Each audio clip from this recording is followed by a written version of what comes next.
Welcome to another episode of the Big Blue Report featuring Giants legend, two-time Super Bowl champion, and the former defensive captain of the New York Football Giants, Jonathan Casillas, the professor, Ryan Darlington, Big Daddy D in the house, and myself, Randy Zellea from Back Sports Page. Guys, we are in camp. We are in camp, and JC, we have seen some pretty interesting things so far.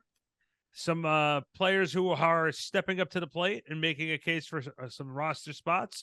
Some guys who may not make the roster trying to make their case. Yep. It's been very interesting so far. So, JC, I ask you your takeaways for the first week of camp. Well, for the last couple of days of camp, for sure, I think Jalen Hyatt has been the guy that's been highlighted a lot because he is fast, and we knew that. We all knew that, but we didn't know. How we didn't does know it? He was 24 miles an hour fast. Right, that point when they said Cheetah was the fastest person back in 2016 with 23 miles per hour. So I'm like, hold on, time out. I know they don't have pads on, but it can't be that much. Slow you down that much, and I'm just like, is he really running that fast? And it looks like it, guys. I was at practice today. He caught two bombs over the middle, over the top. Like just one, he was just outrunning the corner. Daniel Jones threw a perfect ball. He had to fully stretch out his hands, fingertips type of catch. It was beautiful. Randy, am I right? It was gorgeous. It was great. Yeah. It was amazing. Like for real. Then another one was a contested throw with I think McKinney on him, and then another corner. I don't know if it was a Dory Holmes or Banks. Darnay, wasn't it? He caught it. It's Darnay. Yep, you're right. It was Darnay because I think he did it from the inside. Yeah, and that was an amazing catch. But look, I love that all the guys are there, right? Sterling is activated. He's getting reps. Of course, Saquon is there. That was a huge question. Literally right before training camp, Daniel Jones looks magnificent. A lot of younger guys are stepping up. Banks is getting a lot of first-team reps. And, you know, he's holding his own. It's hard for those guys out there corner, right? Hawkins is getting some first-team reps. You know, he's having a great camp. Sixth round draft pick this year. Yeah, man. So I'm just happy that football is here. I'm excited that the Giants got these things rolling, man. And it's good to be around that practice as a Giants legend. I gotta tell you, I was watching JC from the opposite sideline when Hyatt caught that ball. I saw him jump in the air. I saw you jump in the air. I saw everybody jump in the air. Yeah, he was doing some amazing things, man. Yeah. And look, I've been listening to interviews lately, man, and I love the way he sounds. He sounds very mature. I hear other people talking about him, how he's kind of a student of the game. Isaiah Hodgins, one guy that talked about him. And Cole Beasley's name came up several times in terms of his his awareness and I guess football intelligence level when it comes to that wide receiver room and how much he's instructing guys and helping kind of tutor guys and bring them along the way, which says a lot for him. And, you know, that's when you talk about younger guys taking the next step, that's the next step, getting an older guy that can actually help them and be like, bro, don't do it like that. Do it like this. You know, coaches can only do so much. You got to coach, you know, I mean, how many receivers in the room now? 14 receivers, something like that. And all of those guys a lot of those guys have NFL experience, you know, 8 or 9 of those guys have NFL experience. Cole Beasley, Jamison Crowder, Sterling, Wan'Dale, even though he's not active right now, he's a guy that played a significant amount last year before getting hurt. I'm excited about this team. I think the wide receiver room is revamped. I think a guy that's going to surprise some people this year, and it's going to be Jalen Hyatt. I think that speed, if it can translate over when they put them pads on, I think the Giants are going to be able to do a lot of things because of the speed of Jalen Hyatt on the outside. And just to verify the number, it is 13 wide receivers. 13 wide receivers, 3 quarterbacks, 6 running backs, and 4 tight ends right now. 4 tight ends, yeah. Four tight ends right now. So I got to tell you, my impressions of camp so far have been Daniel has looked very sharp. I think he has looked amazing. Actually, Daniel has looked very consistent, very confident. And I think that's the word that you have to really look at when you think of Daniel Jones right now. He's been very confident. Saquon has been Saquon. He has really just put the hard helmet on, going to work and just doing his thing. Bellinger has looked very, very good. And the general feeling on Waller is he is a freak of nature. I called Ryan the other day and I was like, Waller is a freak of nature. That's really much what I got out of him. I'm looking at him and some of the catches that he has made so far. One of the guys who I was expecting a little bit more from, he's had some nice catches. He had a great catch on, it was on Sunday or Monday, was Paris Campbell. Paris Campbell has not lit it up during camp, but he's been very, very consistent. And I think that's one of the things that the Giants are going to be looking out of some of these receivers that they brought in over the offseason is consistency. And, Darius Slayton last year, he had 1 or 2 big catches per game, but sometimes after that, he would disappear. There was no consistency of what he was doing. They need consistency from their wide receivers. People said, well, Daniel Jones just got paid a lot of money for only 15 touchdown passes. He'll have more if there's consistency from his receivers. Right off the bat, that this receiving room, well, first of all, it looks nothing like the receiving room did last year at this time. Secondly, the receiving room now looks nothing like it did 6 months ago, right? I mean, at the end of the day, we've got so many more weapons. And it seems to me, in a situation where you've got a quarterback that's more comfortable, he's more set, he knows that this is his team, he's not worrying about anything, he's not playing for a contract. All he needs to do is settle down and do his job for the second year in the same system. And he's got much, much better talent around him. It cannot, I'm going to knock on wood as I say it, because the universe likes to screw me when I do things like this. But it seems to be the situation that it has to get better, right? It has to be better numbers. And the one thing that I was going to say, you were mentioning Paris Campbell, wanting to see better things out of him.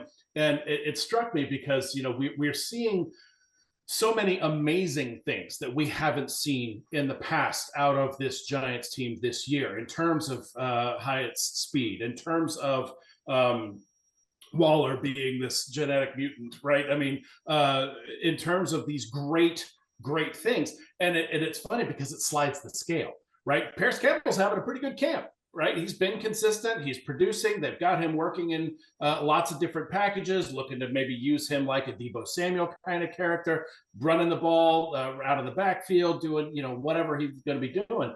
But he's having a pretty decent time. And they're saying, okay, well, this guy can actually be coming along here pretty well. But you almost lose him because you see so many amazing other things, like these things that are just so like out of the realm of possibility that we just haven't seen in years in Giants camp. I mean, can you look back on the previous 10 or 15 years even and say that we are as stacked as we are now in terms of who our quarterback is, in terms of who our running back is, in terms of who's in our receivers room, in terms of who's in our tight ends room? I mean, the coaching staff is going to be in a very difficult position when they have to cut down to 53, because they're going to have to let loose a number of really high quality players.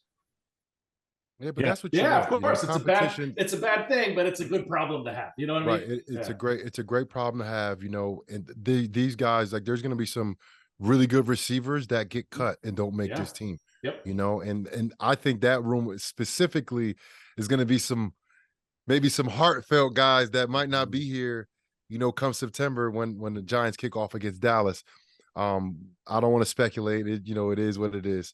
I just like the attitude, man. I love the culture that the Giants established this year, and you're seeing that full hand in training camp. Guys are fired up, running around, communicating, talking to each other. Coaches are fired up. It's a different feel here. I played for the Giants for 3 years, been in the league for 9 years. And I can tell when a team has something special, and I can see that, I can sense it, I can feel it in the building. I'm not saying the Giants are going to go ahead and win 2 playoff games next year, because let's not get mistaken. Yeah. Last year was a huge year for the New York Giants. It was a successful year. Yes, of course, they didn't win a Super Bowl. So in terms of that, no, they didn't win a Super Bowl. But besides that, they improved as a team. They established culture. Both of their coordinators stayed. And that's boding very well for guys in their second years to help other guys come along, including the coaches. Last year, you asked coach questions, a lot of coaches that just got into the system questions, they probably said, let me get back to you with that one. right? Because they're not even familiar. Now the coaches are a lot more familiar, players are a lot more familiar. They can help bring other guys along because I think a lot of these younger rookies are going to play, a lot of these draft picks. And I you saw. Oh, sorry. Go ahead, Ray. No, I was about to say, and that was something that David Sills had mentioned to me on Sunday was you now have guys coming back to a system that they were in last year. It's a lot, not as much learning as it is now tweaking with certain individuals in certain situations. And I think that's the most important thing for Daniel and a lot of the guys on the offense. They're able to fill in guys, not learn for the first time. And I think that's such a key thing. And look, Wink and Kafka have done an amazing job. They were able to get guys last season for some of them to play above their talent level, which is not hard to do. Well, I'm sorry, which is very hard to do. Now they're bringing guys back in who had success last season, and now that are coming in who are talented in certain positions, like that wide receiver room. You went from not like you were bringing people in off the street last year. They invited Ryan last year. I had a hammy thing. I couldn't do it. Couldn't make it. No, he was having a ham sandwich. He couldn't make it. Yeah, no, I got pork roast in the back. Yeah, he had a ham sandwich. I couldn't make it. So now that it's like you said, it's a great problem to have. You can put some guys down. The guys like David Sills, who always has good camps, says to me, I hope I can make special teams. Yeah, right. That, so that's where now you have guys who are sitting there looking at it going, well, I know I may not be better than that guy, and they're going to like this guy a little bit more because of contract numbers. I hope I can make it here. As like we all just said, it's a nice problem to have. Yeah. But also those guys who were in the offense from last year have a little bit of an advantage because they are more familiar. Like I said, Tyrod and Sills have hooked up for at least one end zone catch every day that they've done 7-on-7 so far. Yeah. And it's an interesting thing to think about if you look at the flip side of that as well. I was reading an article where Wink had said, honestly, a lot of times what people will think, and I'm paraphrasing here, he didn't quote this part, but a lot of times people will think about it's great for the player to be in the system for the second year because like you said before, all you got to do, you don't have to relearn the whole thing. You just have to tweak it here and there.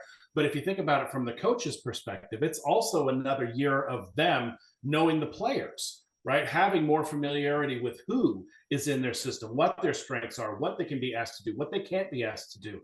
They have an additional perspective on who their players are. It's not just the players knowing the system as well. And that can reap incredible benefits. And I'll tell you the one guy I'm sort of worried about, and JC alluded it before, I'm really worried about Sterling Shepard.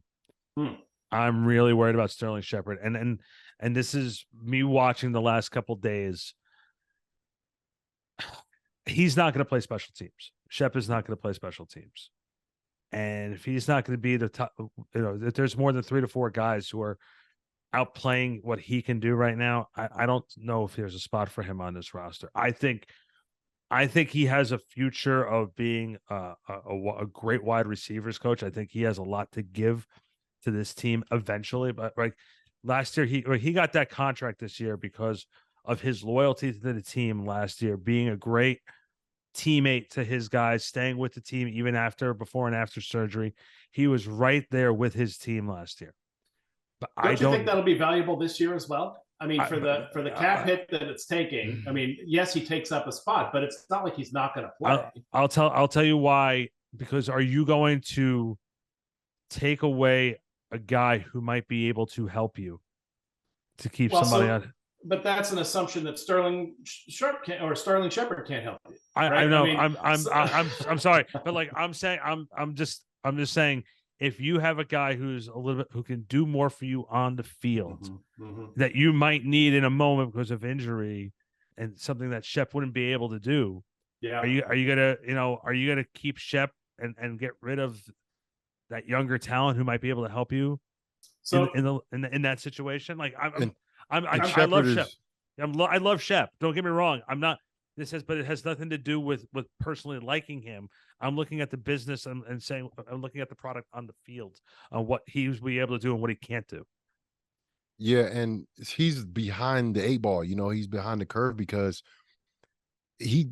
first of all, he's coming off an injury, a pretty significant injury, and he's a little bit older. He's been in the league for a while now, and like he's on a pitch count, Mhm. like, and he has to be on a pitch count for his health, not for the contributions for the team. Yeah. His health is the number one priority for himself. He's not truly worried about making a team. He's worried about staying healthy. Yeah. Like, for real, he just had some BS happen last year and he felt like he rushed back a little bit. So his priorities are not to make the team. His priorities, can I stay healthy? And if he don't make this roster, he has another chance to make another roster. But man, I listened to his interview. I don't know what day it was, and they was talking to him. He was just so happy to be out there. And then they were asking him, like, I don't know if it was Art. I think it was Art Stapleton. I think he asked him a question, something along the lines of, like, you're fighting for a roster spot, and you could kind of see, like, he's probably never heard that before. Yeah. Yep.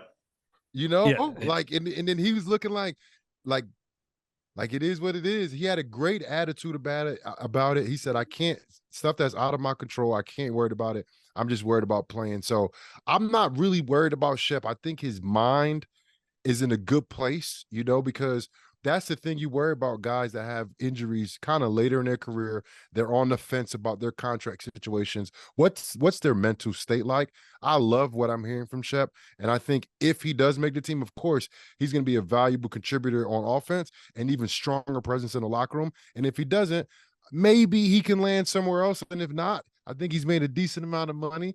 I know he's happy with his family, and his kids. He's got his girl or whatever. I think he's fine. And I'll feel bad. I will, but he's good. And because I watched him, I talked to him, and I think he's in a good place. And if he can come back and play, I mean, come on now, who doesn't want Sterling Shepard making plays for the New York Giants, right? For sure. Oh, For yeah. sure. If you think about it, he made a big play to help set the tone for the season last year against Tennessee. You know what I mean? He caught that bomb in the end of the first half. Yeah. He's a contributor, right? Yeah. He's a contributor on and off the field. And so it would be a damn shame if it went in a different direction. But JC, to your point, right? It seems like we would understand if that was the case. What do you think they're going to carry? Are they going to carry 7 into the 53? That's a real tough question. I think the number might be 6. Yeah. And I'm looking at the guys on special teams. When I'm looking at, the receivers that will play special teams, I mean, who's going to play? So Shep's not going to play special teams. Right. As of right now, it don't look like Jalen Hyatt's going to play special teams, right? Does Slayton play special teams? No. Actually, no, he does. He does practice with special teams. He does practice with special teams. He does. We come out there in the morning sometimes. They're practicing special teams. He's catching in the backfield. Isaiah Hodgins. He's not doing special teams. Nope. So Cole Beasley. Nope. He probably would, wouldn't he? No. Crowder. If he hasn't done it to this point in his career, absolutely not. Oh, okay. All right. Crowder was out there catching a couple. Crowder would definitely return some kicks for sure. But you got 4 guys that I think have a great chance on making the roster on only being a receiver. And like, who are the guys that's in that bubble, 5th, 6th receiver, maybe even 7th receiver that can play special teams, that almost kind of guarantees them a special team spot. That's who we got to figure out. And I don't really know who those guys are. Yeah. Well, who are those? So you mentioned those 4 receivers. You got Pimpleton in there. I got the receivers right here. I got a roster right in front of me also. Yeah. You got Pimpleton. We're not going to count Wandale, right? Because Wandale's on pup, right? Yeah. So you got Colin Johnson, Jeff Smith. Yeah. Sills. Jaden Mickens. David Sills. Good Lord. Bryce Ford Wheaton. Yeah. And I feel like I'm missing like 3 guys. Paris Campbell, right? Yeah. I was going to say, you didn't even mention Paris Campbell before. Yeah, he's not going to play special teams either. Yeah. Man. That's a deep room, bro. That's a deep room, man. And if like Bryce Ford Wheaton, he's not the guy that plays special teams. He's too big. No. Yeah. Right. I mean, Pip could do it, but I don't think he's got the receiving chops, right? No. I mean, right. He dropped 2. I saw him drop 2, one on Monday and one this morning. Yeah. Jeff Smith, Jeff Smith. Oh, Jeff that's why Smith's they brought him in, right? I mean, Jeff Smith, right. Jeff Smith's a guy that you can look for to possibly sneak onto this roster because he can play special teams. Right. I don't know Jaden Mickens like that, but I seen him today and he looks like he can play special teams. He looks like a little running back. Sills is a guy again who Sills always has good training camps, you know, and like last year after the Cowboys game, I think he fell out of favor with everybody. He recovered from his injury, and then I think halfway through the second part of the season, they ended up putting him onto the practice squad and put somebody else up there. So yeah, it was a precipitous decline. I was wondering about that. You know, like all of a sudden he's just not there anymore. You know, yeah, it was very, very interesting to see how that whole situation is going to pan out. Yeah. You know, I think that we're going to learn a lot over the next week. I will tell you that much. Right now, who's your sixth? I mean, we've got Campbell. I think number one, let's get the guarantee guy at least that we feel strongly about. I think Isaiah Hodgins got to be number one. Right. Okay. Over Slayton. All right. Yes. Okay. Yes. Because Slayton wasn't even active week 1 last year. Mm-hmm. Right. Okay. I think he's number one. I think number 2 is Jalen Hyatt. Yep. Okay. And I think eventually he will be number one. I think eventually he will be. He possibly could be number one. Now you got to say who's next. Is Paris Campbell next? Is Slayton next? Who's the guy that's truly next in terms of? They're almost interchangeable. They're within guaranteed. the 6, right? They're within the 6 because they're not 7, 8, 9 receivers, right? Right. So they're in that. Let's go top Slayton, 6. Campbell. Okay. Those are the 4, right? Mm-hmm. Now you have, man, this is where it gets sticky, right? So you got Colin Johnson, Jeff Smith, Sterling, Jamison Crowder, Cole Beasley, J.D. Mickens, David Sills. Okay, let's take Sills out. Let's take Mickens out, right? Okay. Now it gets tougher. You take them 2 out, it gets tougher. Yep. Because you got Cole Beasley, Crowder, Jeff Smith, Colin Johnson, who is a huge human being. Yeah. Yes. And Sterling. Mm-hmm. So out of those guys, do you take Sterling over Cole Beasley? Again, it's a good problem to have. It's a good problem to have. But look, that's that 5th, 6th receiver I was talking about. Yeah. That's the 5th and the 6th receiver that I was talking about. That now does the value come in Jeff Smith? Maybe not 5th, but maybe that 6th guy because he adds value on special teams. And then also Jamison Crowder. This is where that 5th, 6th, this is where it gets really, really tough. You know, the thing is, besides I think Hyatt and Isaiah Hodgins, the other 2 guys, those are not guaranteed either. Yeah, that's true. It's a pretty good probability, though. I mean, you bring a guy in like Paris Campbell, you give him a 3-year deal, right? He's probably gonna play. So he's probably 3. He's probably 3. Slayton's up there. He didn't get that much bread. He didn't get much bread, but he was one of the leading receivers last year. He was one of the guys that came through for us, right? Right, but the year before. No, sure, but we're not talking the year before, right? We're talking what have you done for me? Either. We're talking what have you done for me lately, Eddie? Right? I got you. So it's all about training camp, though, right? It's all about what they can do in training camp. And okay, let's just say I'm gonna go with my guy Sterling. I'm gonna get him as number 5 over Beasley. This is a straight biased because, like, first of all, I was talking crap to Beasley already. I looked at him, I don't like that. He's like what? You in that uniform? He's like, oh, like, man, I can't see it. Like, it just You just see that star every time we see it. Every time, man. Like, I want to say Cole Beasley, but it's like I can't give it to him over Sterling. No, and not even almost over Smith. I mean, if I'm copping out, then I'm copping out. I'm gonna cop out, Ryan. I'm gonna go 7 receivers. I'm sorry, I'll go 7. Yeah, I'm gonna throw Cole in there, and then I'm gonna throw Jeff Smith, that special teams guy. I think he beats out Jamison Crowder. Yeah. Next question I have for you guys from from a running back position. There's a guy like Gary Brightwell on the team. Possibly because of that special teams presence that he has. Okay. He possibly has a chance to make the team over some other guys that may not be as versed as he is on special teams. He has a lot of special team experience, and he's willing and he's capable and he's able to do all 4 core special teams.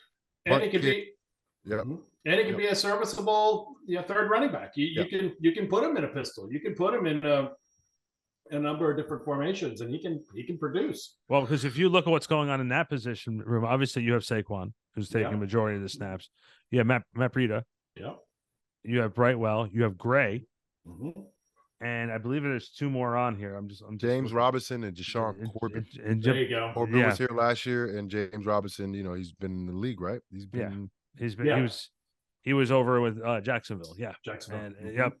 So that's an interesting one, though. I mean, because he was a 1,000-yard back not too long ago, right? I mean, yeah.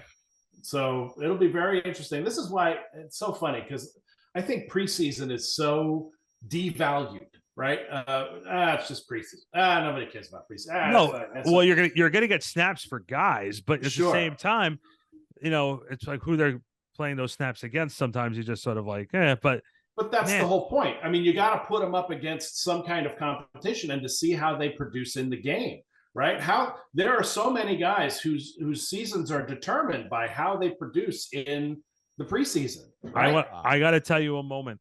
I believe it was the 2017 preseason. I forgot who the Giants were playing, but I went to a particular person who was on this podcast with us over here during a media session after the game, and he said, "No, he's like we're preparing for the season," and he said, "I'm not happy with the amount of points that we let up, though." And I remember preseason I did that. Yeah, you did. Oh, gosh. You said I wasn't happy with the amount of points that we let up, but I thought we did some really good things out there as a defense. But there's something to what you said, though, because if you're a good defense from top to bottom and you want that depth, it doesn't matter who's on the field. You want to make sure there's consistency across the board. So right now, that's what the Giants are really be looking for is if you have a situation where you have to pull somebody and you have to put some due to injury or whatever, you're not going to lose anything. And that's what got them 2 Super Bowl championships against the Patriots. You had depth in that offensive line. You had depth on that defense. Well, that's what scared the crap out of us about the Eagles last year. It's depth on depth on depth, right? So yeah, one underlining story that sort of came out today. I don't know, JC, if you noticed or not. But Mark Lewinsky has not been taking snaps with the first team. He's been on the second team for a little. That was a little bit of a topic of conversation on the media sideline on how much he's getting paid and his stature. Was it Zudu? Who was that? Who was that there? Zudu? Yeah. So Zayden took Bredeson's spot on the left guard, and Bredesen was filling in for Glowinski on the right guard. Right? Exactly. That's what happened. That's what happened on Monday, and it happened again today.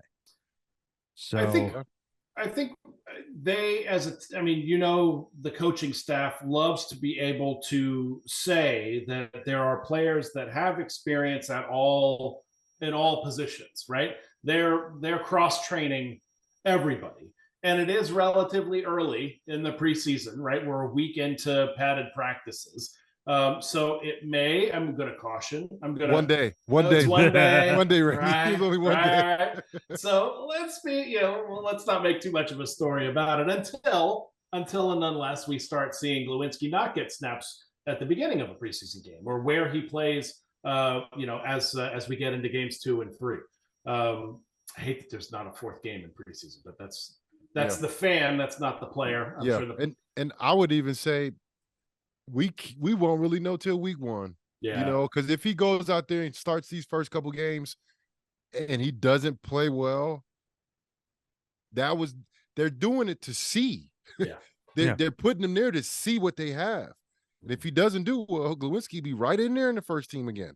Yep. If Bredesen doesn't play well, I think. Yeah. I mean, just listening to all year, Dayball said last year, throughout the season, people always are speculating on who's up, who's playing, who's going to do this, who's going to do that. Dayball always fell back to what the guys did in practice. He want people to prove it. Yep. Nobody has a spot secured on this team. And I'm talking about you take away the guys that they just paid, right? I think that's it. Yeah. I think the guys that the Giants paid this year, Daniel Jones, Saquon Barkley, Andrew Thomas, and who else did they pay? Dexter Lawrence. Sexy Dexy. That's it. That is it. No one else is guaranteed to play football for the New York Giants this year. Yep. Those are the only ones that has their positions locked up. That's it. There's no one else on the entire roster. Oh, Darren Waller. They just paid him too. Yeah, I just paid him too. Yeah. That guy. But it's not an Allen Iverson situation, right? We're talking about practice, man. They understand that practice is what you do in practice, you will do in a game. Yep. But then also you're evaluated by this coaching staff. You're evaluated very heavily in practice. And we saw that week to week last year and the guys that actually played last year. And then this year, I think it's going to be the same thing. So I'm not taking in too much of the actual preseason games, but these practices next week against Detroit are going to be huge. Yeah. I know they're going to really be paying attention to those practices. I think the practices are going to show them more than the game. Yep, that could be. You guys are listening to the Big Blue Report here through backsportspage.com. Jonathan Casillas, Ryan Darlington, myself, Randy Zellea, preparing you guys for the 2023 New York Giants football season. Guys, are you ready for my trivia question for this week? Can we say no? Okay. All right. Then we'll do something else. All right. We're good. Hey, bring it. I can't say no. Bring it. Okay. So in 2017, we knew the three quarterbacks were Eli Manning, Geno Smith, and Davis Webb. The following season, who were the three quarterbacks for the New York Football Giants? Let's see. It would have been after Webb got cut. Got cut, right? It was that Lorenzen was before Webb, right? Was it the hefty lefty? It wasn't the Pillsbury throw boy? No? Okay. I love that guy. I'm thinking if Daniel Jones was drafted, he wasn't drafted to the he was not in 17. Yeah. No, not in 18, I mean. So the question is, who's behind Eli in 18? Who was in 18? In 18. Great question. Sheesh. I don't think I know the answer to this question. Was it here? Oh, well, it wasn't him. Glennon was after. Yeah, Glennon didn't come yet. Man, Randy, this was supposed to be an easier one. Let's see. Damn. It was so it would have been one of Eli's last season. Peyton Manning. Right? How about this? I'll give you one of them. Yeah. Alex Tanney. Holy shit. If you didn't get Alex Tanney, the third one's gonna be even harder. So yeah, I wouldn't have pulled Alex. Okay. Nope. Okay. Yeah, you got me, bro. All right. So you had Eli Manning, Alex Tanney, and Kyle Laletta. Oh gosh. Like I don't remember him at all. I remember the name, but like I don't even know what he looks like. I gotta tell you, he spent more time in the police station than he did on the field because he got in trouble. He got in trouble for speeding on his way to practice, and it caused an accident. And so, but yeah, that was a topic of conversation earlier today, and I was like, "That's a great trivia question." That is a great trivia question. I had no idea, bro. So. Guys, we have before we do story time with JC for a camp story, we have our new segment we're gonna be doing called the Extra Point. So the Extra Point is what we do is we give our take on something going on with the New York Football Giants in that moment. So we're gonna start with Mr. Darlington. Let's go with your extra point. Go for it, my friend. So my extra point is just I think one of the things that really struck me is an article that I read that Cole Beasley was giving an interview about what is it that brought him back to the game of football, right? I mean, he was on Dallas for the longest time, and then he was with the Bills for a long time, and then he kind of retired, but he came back to Tampa Bay. It wasn't what he thought it was going to be, so he kind of unretired to come back for the New York Football Giants, and people were saying, why? What is it about? I mean, I know that there's this connection to Dable, and I know that there's this connection with the Bills, and so it's a systems thing, sure, but what else is it? He goes, it's because he makes football fun. He makes me love this game. He makes me feel like I'm out here having a great time, just working my ass off, having a great time playing ball with all of these guys out here, and I think that really cemented for me the mentality that not only does Dabs bring that to the team, but it does bleed out into everybody else in the receiver room, in the offensive side of the ball. And it made me feel really good about the direction of the team, about the direction of the coaching, players, coaches, but knowing how to do that in a way that motivates people to succeed and do maybe better than people thought that they would be able to do. So Brian Daboll making football fun again for a guy like Cole Beasley, who's 34 years old, right?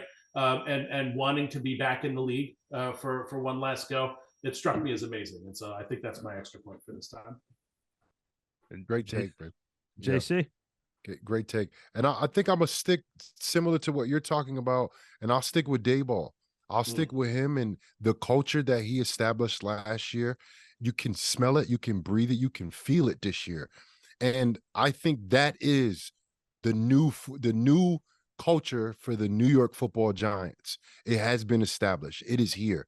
And like I said before on this show, culture hasn't been here since Tom Coughlin. It's been a long time since that has been here. Yes, we've had great players that wore this logo for the New York Giants. We've had great coaches, but we've never had it all together, right? We had a great running back, Saquon. Daniel Jones had a pretty good rookie year. Yeah, he did. And then we have, waves of, I think this is the new New York Football Giants football team. I think the culture has been established. They're finding really good, high character, talented players to come play for this team. They're developing players. They're relying on practice to show them who is actually worthy of playing. I think the Eagles are checked. I think the one problem that they had, they fixed it. They had a problem with the running back. They had to figure out how to sign this guy without pissing him off, without making sure his feelings don't get hurt, and they figured it out. That was they did almost the impossible. So for me, I have the utmost faith that this product that they put out there is going to be a great product. I can't guarantee it's going to be better than last year because they actually had a really good year last year. And if other teams from other divisions, i.e. the AFC East, if they're really strong this year, you know what I'm saying? In the NFC West as well, San Fran, Seattle, the Rams, if those teams are really strong, the Giants may not have a better record with a better team. Yep. Right. But this is a better team. It's a better culture. It's established and it's here. And you can feel it. Randy, I know you can feel it when you're in the building. You can feel it at practices. They got dynamic players on offense. They got a lot of versatility on defense. They got dominant players in certain positions. Dexter Lawrence, Saquon Barkley. You got guys that's going to go out there and make plays on the football on both offense and defense. I'm just trying to figure out who are going to be those core guys for special teams. Yep. Carter Coughlin's and Zimenez. Who's going to be those guys that, yes, Saquon is taking a rest and Dexter Lawrence is taking a rest. Who's going to be out there making plays when those guys are sitting down? Yeah. That's the question that I have. Who is the guys that's going to really anchor this special teams unit and take the Giants to the next level? Yeah. Good stuff. My extra point is something that's sort of similar to what you guys are saying, but a little bit different too. We talk about the Giants family, and of course, the great saying, once a Giant, always a Giant. And they've been wearing shirts that say "we" and over greater me. Than, greater than me. We over me. And as we were leaving today, one of the things that I saw, which was very telling, was you saw some of the guys from the special teams, including Gano, with their kids, and the three of the guys from the special teams were all hanging out and all had their kids together. The Giants organization is a family, and between its fan base, the players, the alumni, and everyone around it knows how tight the organization is through the good years and the bad years. And that's one of the things that sort of stuck with me, watching the guys from special teams have their kids running around with each other, all playing, wearing their dad's jerseys and everything of that sort. Watching that today made you feel like you were part of something special, even just covering the team. So that's my extra point today. That's something that I saw. And we can't leave this week's show without a training camp story time with JC. JC, what do you got for us? You got to have something for us today. Let me see. Training camp was always fun, especially early on in my career. You're lying. For the New Orleans Saints. That's fun. That was definitely sarcasm there. Definitely not. Training camp was not fun, especially in the midst of two-a-days in New Orleans when it was 90% degrees, humidity and 98 degrees outside. That's death, right? Mhm. But I used to do this every now and again. Days I used to wake up, like I didn't have a car, and I was in a hotel. I didn't even have my driver's license. And Wow. I'm in the hotel and I'm waiting for guys for rides, and I used to just ride with all the younger guys, like the rookie, second year guys, the guys that I kind of seen around a little bit, like I was about to go ask Reggie Bush for a ride, you know what I mean? Like, but one day I remember getting into Robert Meacham's car. Nice. And Darren Sproles. It was like within the span, not Darren Sproles. It was somebody else's car. It wasn't Darren Sproles, my fault. It was Meacham's car and somebody else. But definitely Meacham was the first time I was ever in a S-Class Mercedes-Benz. There you go. Right? And I'm in the car, and from the hotel to the Saints practice facility, it was a straight shot down Airline Road. If you make all the lights, you get there in about 8 minutes. You hit the lights 15 minutes, if you're driving slow. So we're driving down and we made a couple turns. And I'm like, we're making turns. What are you making turns for? This is a straight shot. He knew like some back way that didn't have traffic and the lights, right? So as we're turning, I'm like in the car, like I'm feeling something, right? Uh-oh. And I'm like, what is going on? And if anybody knows a S-Class Mercedes, they have the multi-contoured seats, which like put you in your seat. It like pushes against the way that the guy's turning. So like I was in the car. Yeah, I was in the car tripping. Like I said, bro, is your seats like, are they moving, bro? Like I was like tripping out.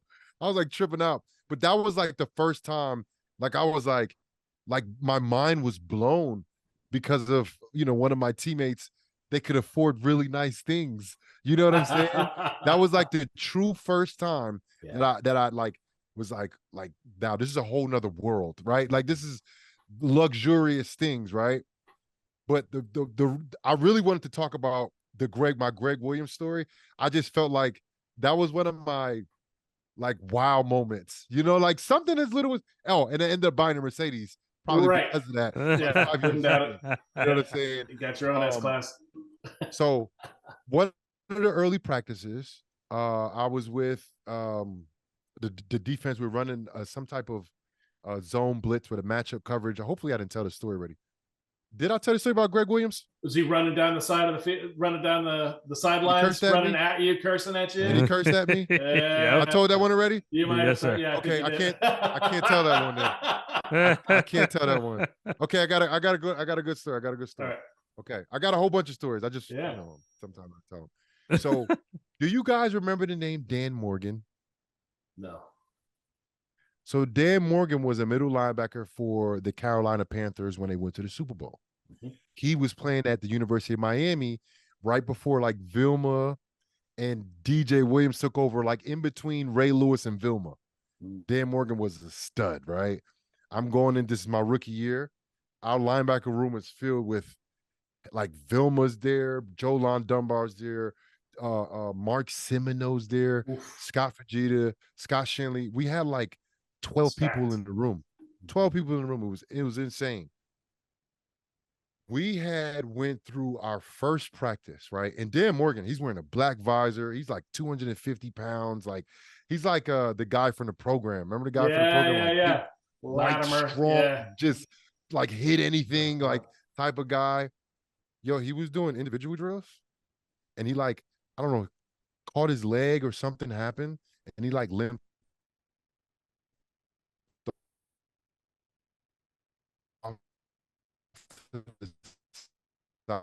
Line he disappeared.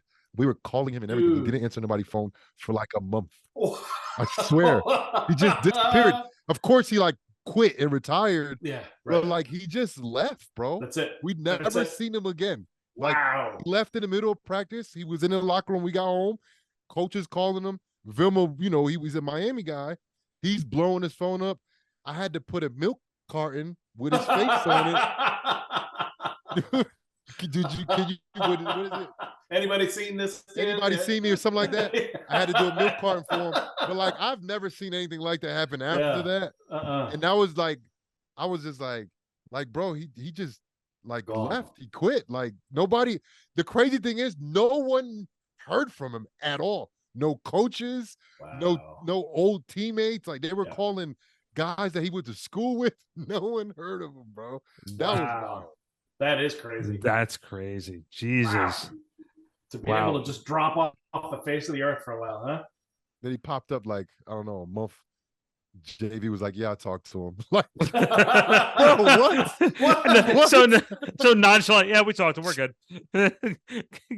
Guy's face is on a milk carton. He's just like, okay. But I tell you what, he made it. He helped me make the team probably with him not being there. You know. But I also, and this could be a point to add to that sixth, seventh receiver. The Saints somehow, some way kept me, and I think it was because they knew I was going to be a great core teamer. Because I didn't play any defense early in my career. You know, I played a little bit. I didn't start in a couple games the end of my rookie year, but like in the beginning of the season, I didn't sniff the field on defense. You know, and then they worked me in, and I was hurt coming out of college. I was injured, you know, but they saw something in me. They saw something in me that showed them that I can be a reliable and valuable player on special teams. Yep. That's why I put a little emphasis on who's going to be that guy, because I'm the one that recovered the onside kick for the Saints that year.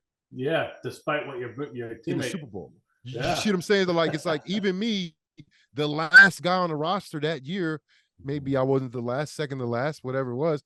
I made the biggest play in the history of the Saints. You know what I'm saying? Yeah, one of the biggest plays. Sure. One of the biggest plays. You know, and you just never know where it's going to come from. Yep. It could be on special teams. It could be on offense. It could be on defense. It could be from a 6th-round pick, an undrafted guy. Yeah. That's what's so important to build that culture and just have a whole bunch of good men playing great football on a consistent basis, bro. That's what the Giants got, bro. I'm excited. Yeah, man. I'm so stoked. I go to practice for the first time next week. What day? What day you going? Tomorrow. I don't know why I'm talking about next week. I'm so juiced. I'm going tomorrow. Taking my son. I'm going to training camp tomorrow. Yeah. Yeah, man. I'll be there. I'll go just because you're gonna go. Oh, look at that. Right. Look at that. That's I hope everybody else is going down to training camp and having a good time. For Jonathan Casillas, I'm Ryan Darlington. Check out the Big Blue Report every single week. Wait, you're Ryan Darlington or am I? What'd you say? I'm Ryan. Are you? You said you were Ryan Darlington. I said I'm the professor. I said that's Ryan Darlington. That's Jonathan Casillas. I'm Randy. No, you Zellea. said I'm Ryan Darlington. I said you know your name. That's cool. My name says it right there on the screen. I'm reading the names right off the there. Screen. Yeah. Sure. Yes. That's Jonathan Casillas. Andrew. That's Ryan Darlington. I'm Randy Zellea from Backporch Page. And we'll see you next time here on the Big Blue Report.